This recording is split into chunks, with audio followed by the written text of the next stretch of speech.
The sun was relentless that day. But the real heat, it wasn't coming from the sky. It came from a moment so small, so insignificant, that it should have passed in seconds. But instead, it exposed something much deeper in their marriage. Something neither of them could ignore anymore. Because sometimes, it's not about the argument. It's about what the argument reveals. If you've ever felt dismissed, disrespected, or pushed aside, even in the smallest moments, hit like, subscribe, and stay with me, because this story might hit closer to home than you expect. It was supposed to be a peaceful day. Just sun, sea, and silence. Daniel had been looking forward to it all week. At 25, life felt like it was constantly demanding something from him: work, expectations, responsibilities, and this beach day was his escape. A simple one, a quiet one. His wife, Lena, had insisted they go. "You need to slow down," she had told him the night before. He didn't argue, because lately, arguing had become exhausting. They had been married for 3 years. And somewhere between routines and responsibilities, something had shifted. Not dramatically, not loudly, just quietly. Conversations had become shorter, smiles less frequent, and understanding that had started to feel like effort. Still, they showed up. To life, to each other, to this beach. The heat that day was unbearable. The kind that presses against your skin and refuses to let go. Shade was rare, precious, and when Daniel finally found it, a small cluster of trees, spaced just enough apart to offer relief, it felt like a victory. 2 deck chairs sat beneath them, clearly placed by a nearby resort. He noticed them, of course he did, and he made a decision. "I'm not touching those," he muttered to himself, laying his towel beside them instead. Lena watched him quietly. That was Daniel, careful, respectful, non-confrontational, at least, most of the time. They settled in. Time passed gently. He swam, he read, he relaxed. For a moment, everything felt normal again.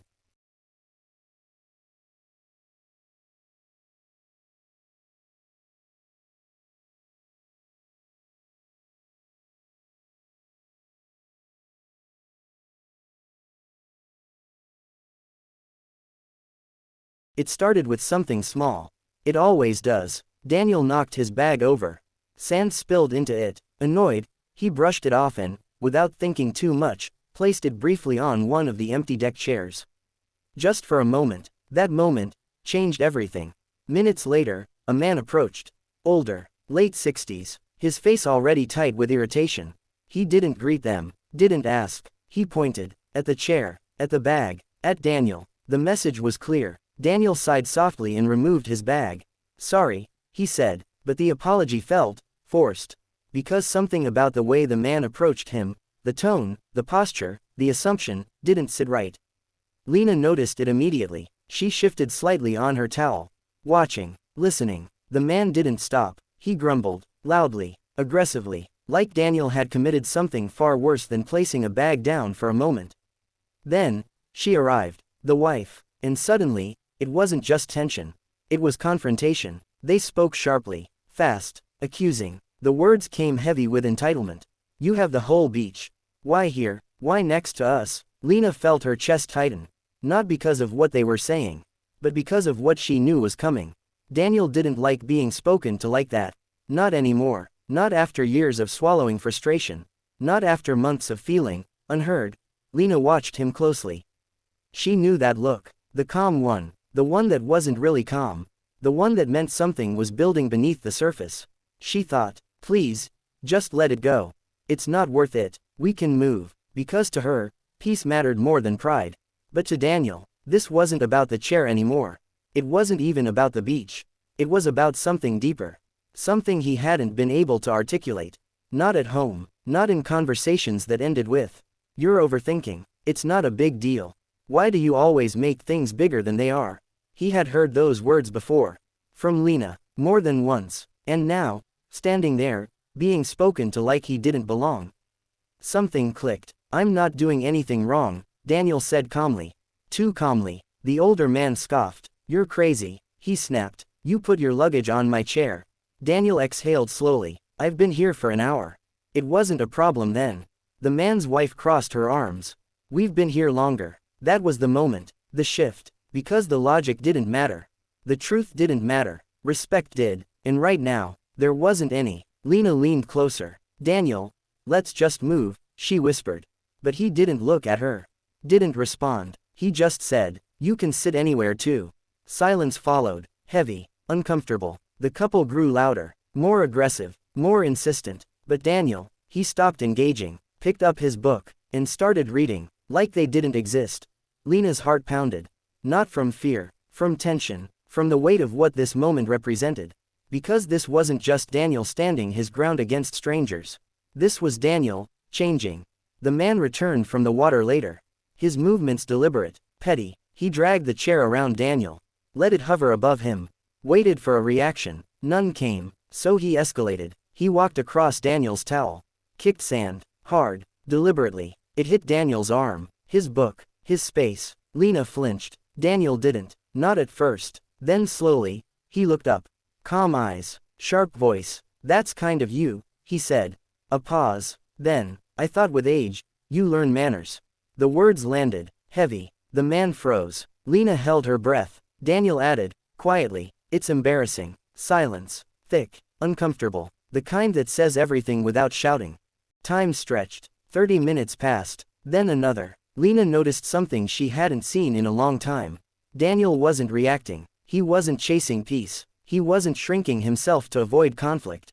He was steady, grounded, unmoved, and something about that shifted inside her. Because for so long, she had seen his calmness as weakness, his patience as passivity, but now, she saw it differently. This wasn't weakness. This was control. This was self-respect, and for the first time in a while, she felt something unexpected. Respect. For him. For the way he held his ground without losing himself. Eventually, Daniel stood up. Slowly, carefully, he gathered his things. No rush, no frustration, just intention. Lena watched him, curious, because she knew he wasn't done. He lifted his towel, paused, then, with one smooth motion, he flicked it. Sand flew straight toward the man, a mirror of what had been done to him. The man jumped up instantly, face red, furious. What are you doing? Daniel tilted his head slightly. Calm. It's just sand, he said.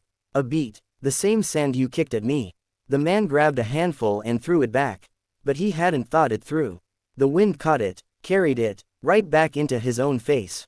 For a split second, everything stopped. Then Daniel smiled faintly. Have a nice day. And just like that, he walked away. Lena followed, silent, processing. Behind them, faint shouting echoed. Idiot, idiot. But it didn't matter anymore. They walked along the shoreline. No words at first, just the sound of waves. And something else, something lighter. Finally, Lena spoke. That wasn't really about the chair, was it? Daniel didn't answer immediately. Then quietly, no. A pause. I'm just tired of feeling like I have to move every time someone decides I don't belong. Lena swallowed, because she understood, more than she wanted to admit. I didn't realize, she started. I know, he said gently. Not accusing, not angry, just honest. And in that moment, something shifted between them, not dramatically, not perfectly, but meaningfully, because for the first time in a long time, they weren't avoiding the truth. They were standing in it, together. Marriage isn't tested in big moments. It's tested in the small ones. The quiet disagreements, the subtle dismissals, the moments where respect is either given or taken away. Because sometimes, the loudest wake-up call isn't shouting. It's the moment someone finally decides, I'm not moving anymore. If this story resonated with you, hit like and tell me in the comments, what would you have done in this situation?